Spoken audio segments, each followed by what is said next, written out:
Perkenalkan, nama saya Vini. Saat ini saya akan menjelaskan tentang transmisi data. Transmisi data. Proses transmisi data dalam sebuah jaringan atau yang disebut dengan komunikasi data dapat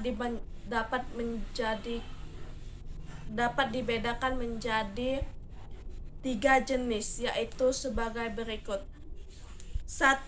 Simplex atau sistem komunikasi satu arah, yaitu sistem yang hanya memungkinkan device atau peralatan sebagai receiver device atau peralatan penerimaan data atau sebaliknya. Contohnya adalah pesawat, radio, pesawat televisi, dan lainnya. 2. Half duplex atau sistem komunikasi setengah dua arah adalah sistem komunikasi yang memungkinkan peranti jaringan dapat mengirimkan dan menerima data ke peranti lainnya. Ketika sebuah peralatan mengirimkan data ke peralatan yang lain, maka peralatan tersebut tidak dapat menerima transmisi data dari peralatan lainnya sampai proses pengiriman data selesai. 3. Full duplex atau sistem komunikasi dua arah sekaligus, yaitu sistem yang mampu mengirim dan menerima data secara bersamaan. Contohnya adalah telepon, ponsel, internet, dan lainnya. Sistem komunikasi data secara full duplex merupakan teknik yang paling sering digunakan karena kebutuhan transmisi data yang cepat dan berukuran besar. Selain jenis komunikasi yang digunakan pada sebuah peralatan jaringan, kecepatan transmisi data juga dipengaruhi oleh jenis transmisi data yang digunakan, antara lain sebagai berikut. 1. Transmisi paralel. Prinsip dasar transmisi ini adalah bibit-bibit data dalam sebuah sinyal akan ditransmisikan secara bersamaan pada sebuah media yang terbagi dalam 8 bit saluran. Adapun dengan transmisi ini, data dapat ditransferkan dengan kecepatan yang tinggi, tetapi transmisi jenis ini hanya berlaku pada jarak dekat. 2. Transmisi serial. Pada jenis transmisi serial, data dalam bentuk bibit-bibit akan dikirimkan secara berurutan dari peralatan pengiriman atau sender ke peralatan penerimaan receiver. Teknik pengiriman data dari sebuah perangkat jaringan ke perangkat lainnya dapat dibedakan menjadi 2 jenis, yaitu sebagai berikut. 1. Teknik pengiriman baseband. Teknik ini akan langsung mengirimkan data digital ke media transmisi tanpa melakukan perubahan apapun ke perangkat penerima. Keuntungan teknik ini adalah sebagai berikut. A. Topologi lebih sederhana. B. Lebih murah dalam penerapannya karena tidak memerlukan modem. C. Lebih mudah dalam melakukan instalasi dan perawatan. Kerugian menggunakan baseband adalah sebagai berikut. A. Karena berbasis digital, jarak pengiriman data menjadi terbatas sehingga membutuhkan peranti yang lebih kompleks ketika digunakan untuk menghubungkan perangkat jaringan dalam area yang lebih luas. B. Instalasi sambungan grounding cukup sulit. C. Kapasitas transmisi data menjadi terbatas. Hal tersebut diakibatkan karena hanya terdapat satu hal lintas data pada saat berkomunikasi. 2. Teknik pengiriman broadband. Berbeda dengan baseband, teknik broadband akan mengonversi data digital yang dikirimkan menjadi data analog. Keuntungan teknik ini adalah sebagai berikut. A. Memiliki jangkauan yang lebih luas. B. Mampu mentransmisi data dengan kapasitas benar. C. Pada kasus metode pengiriman data dengan wireless, instalasi jaringan lebih murah. Kerugian teknik broadband adalah sebagai berikut. A. Membutuhkan peranti modem untuk memodulasi setiap perubahan data yang ditransmisikan. B. Delay transmisi data yang cukup lama. C. Proses instalasi infrastruktur jaringan dan maintenance cukup sulit. D. Pada tipe jaringan kabel, broadband membutuhkan biaya yang mahal dalam instalasinya.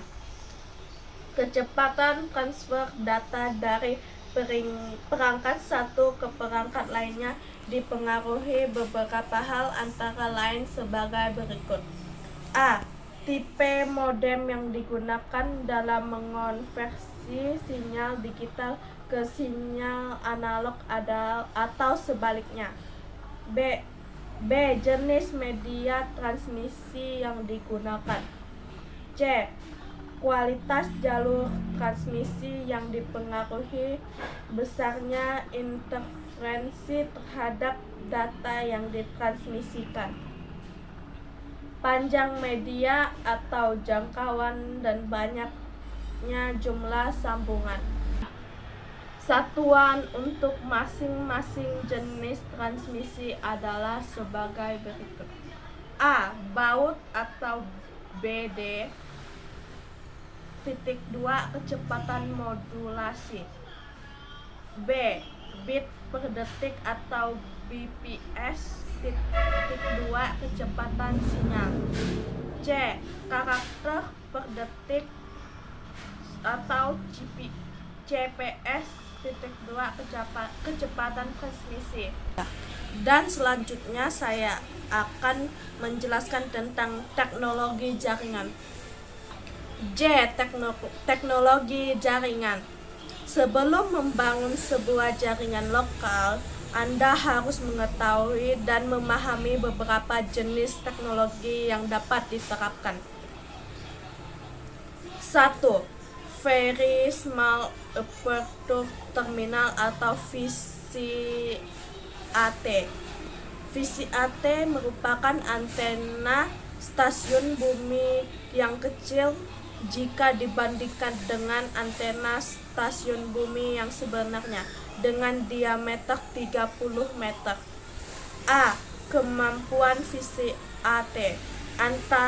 Antena bumi yang murah menggunakan sistem full duplex dengan Personal Earth Station atau PES, sistem transmisi pulsa kode modulation atau PCM, dan channel time diffraction multiplexing. B. Keuntungan VCAT. Beberapa keuntungan menggunakan teknologi VCAT adalah sebagai berikut. 1. Hubungan jarak jauh menggunakan satelit. 2. Kemampuan switching dan routing. 3. Tidak terganggu meski jalur sibuk dan route yang kompleks. 4. 4. Mengurangi waktu tunda pada saat transmisi. 5. Ekonomis. 6. Tingkat keamanan tinggi. 7. Hampir tidak pernah mengalami kegagalan transmisi. 8. Dapat dipasang di mana saja. 2. Intragate Service Digital Network atau ISDN.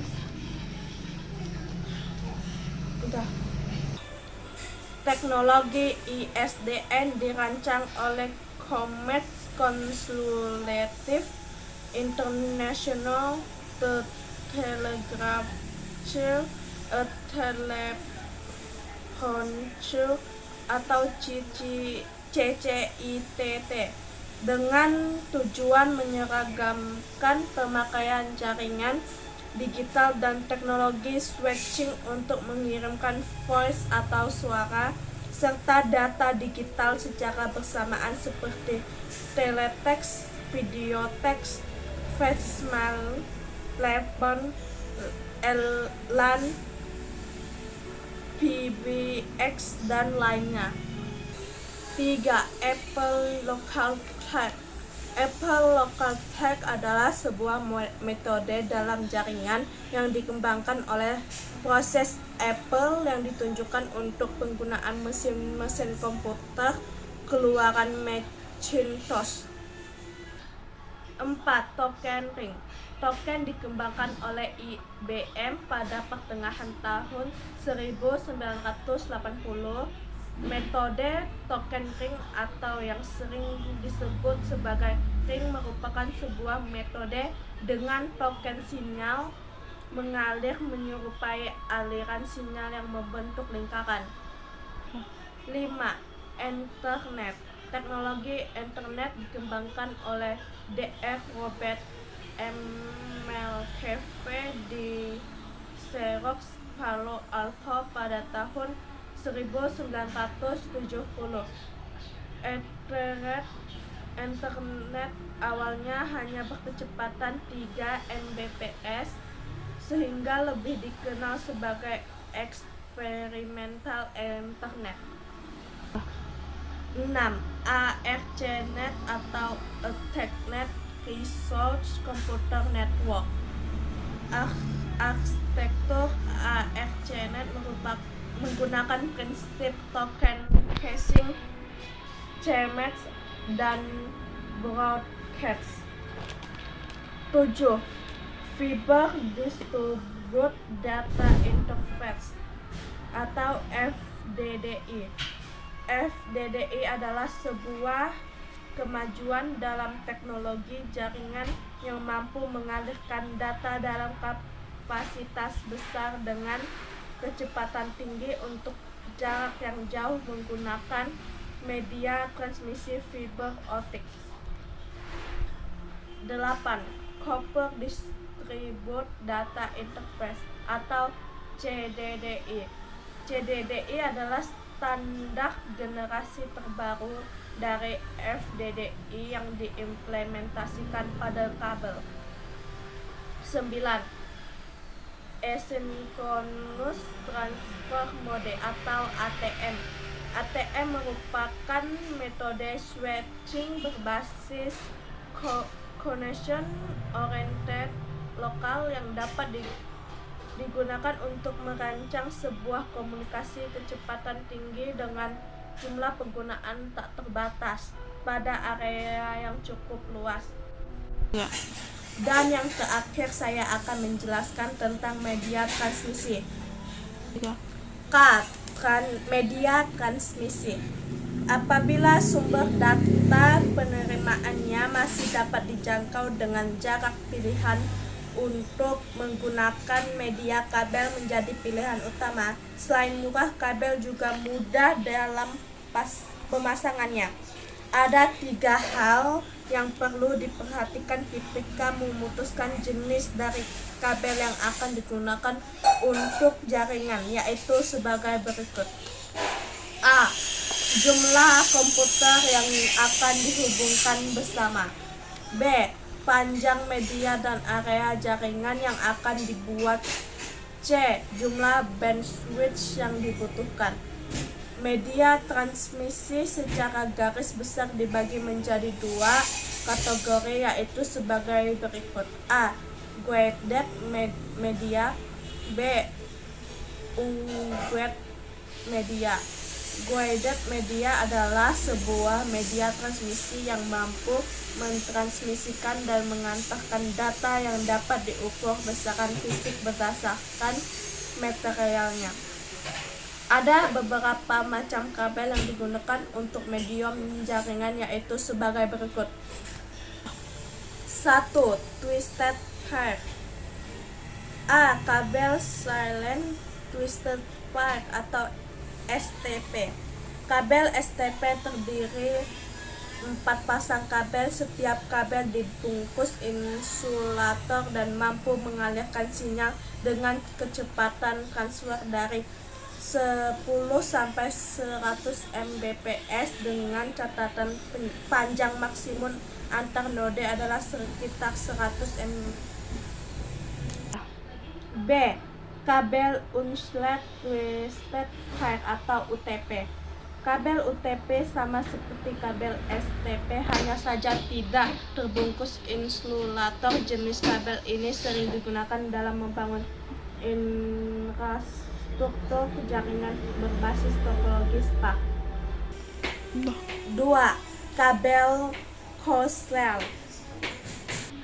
3. Kabel fiber optik. 4. Nirkabel atau wireless. 5. Crimping kabel UTP.